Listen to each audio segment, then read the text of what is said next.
My whole life, for as long as I can remember, I've been telling stories since I could probably even talk. Telling stories has just always been something that has been a passion of mine. And it's been a really long time since I've just allowed myself to let my imagination run wild. So over the weekend, I opened up Create a Sim, and I had an idea originally to create a sim that was a young aspiring doctor. And then for some reason, these eyebrows quite literally made my own rays. And I was like, ooh, my intrusive thoughts are coming in. One thing about me, one thing I like to do is I like to play the nittier, grittier side of life. I like to have stories of all different types of walks of life. And I love telling them. That's just like what I like to do. I love to tell stories that involve drama and saga and heartbreak. And, you know, I don't know what it is. That might be my toxic trait. Let's just say that, because I just, as much as I love a wholesome family story, I like to get in there and just mess-ish up, man. So anyway, thanks to these eyebrows, I started getting my spidey senses were tingling. Let's just say that. And I started getting this idea or a vision of this sim. His name came to me first, and I was like, oh, he looks like a Tyson. And then I started kind of feeling like his story unfold for some reason. And I saw like this certain sadness in his eyes. And I did try to fix it. I don't know if y'all saw that, but something about him is just very mysterious. It's very private and quiet. Like, I don't even quite know myself. Like, I feel like, you know, you create these sims, and for me, it's like as I'm creating them, their story starts telling itself, and it's kind of like this weird Dr. Dolittle experience that I have. But for some reason, I cannot break through Tyson. I don't know what it is. Like, I just don't know enough about him. And I made him. It's kind of weird. I know it sounds like woo-woo, but anyway, so I know this about Tyson. I know that right now life hasn't been that kind to him. And to be honest, I can't say it's entirely not his fault. He has definitely hung out with the wrong crowd since he was a teenager. He is easily influenced to do the wrong thing because he is somebody that appreciates instant gratification, and he isn't afraid to do whatever he needs to do to get it, if you know what I mean. But also, there is a side of Tyson that is empathetic, that is caring and loving. It's just not a lot of people in his lifetime have shown him that type of kindness, and he isn't someone to just carelessly give that away, right? He's very guarded too. And again, I have no idea why. So I have a story here because he isn't the only sim in this thing that I'm creating, because I don't even know what the hell this is. There's another sim, and her name is Monica, that kind of ties into this story.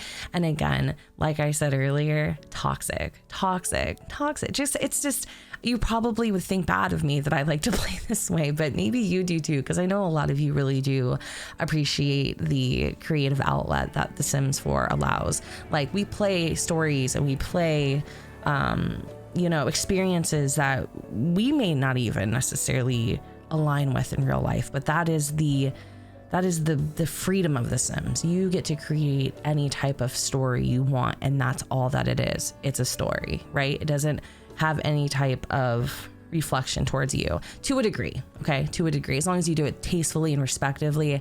I feel like, you know, it's a sandbox game. You can kind of create anything that you want. Anyways, got a little off topic there, but yeah, our next sim is Monica, and I kind of want to tell you how they met. I can't really tell you anything past that point because I haven't actually played with them, and there's a couple other things that I want to do too.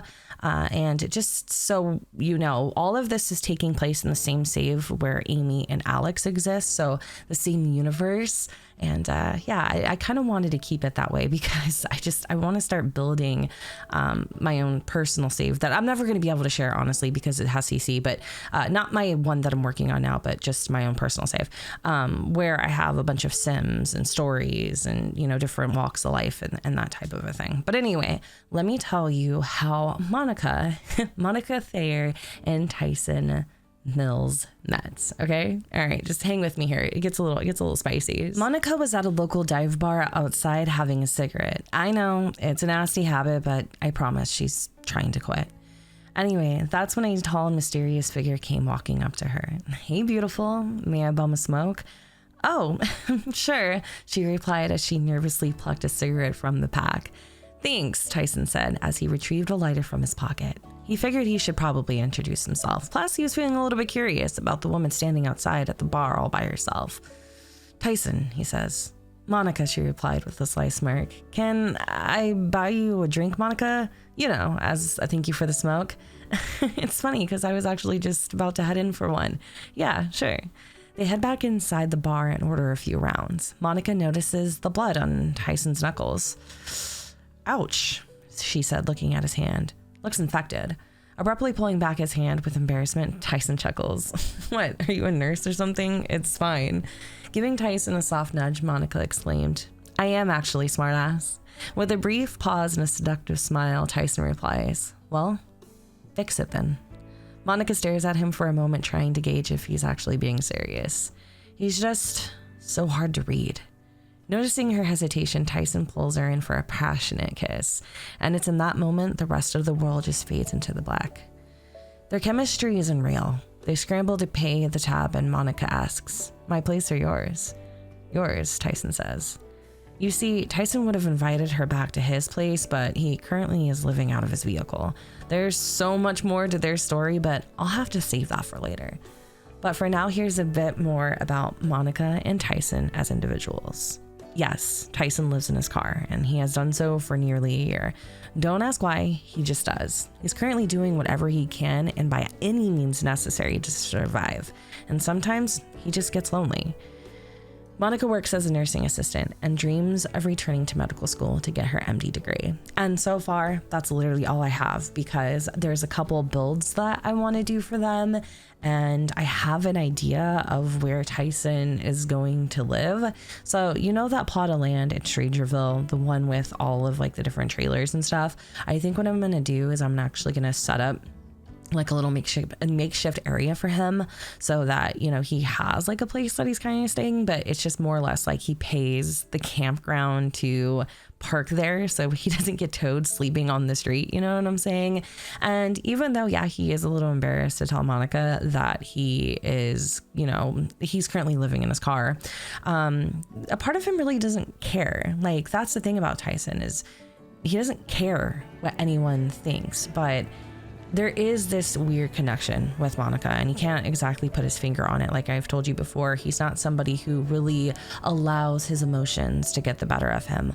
Meanwhile, as you know, Monica is a nurse. So taking care of people is literally all she's ever done. And she too has definitely had a hard life. And it's actually nursing school. That's what saved her. That's what saved her. She felt like she had a lack of caring for others, and it ended up getting her into a really bad situation.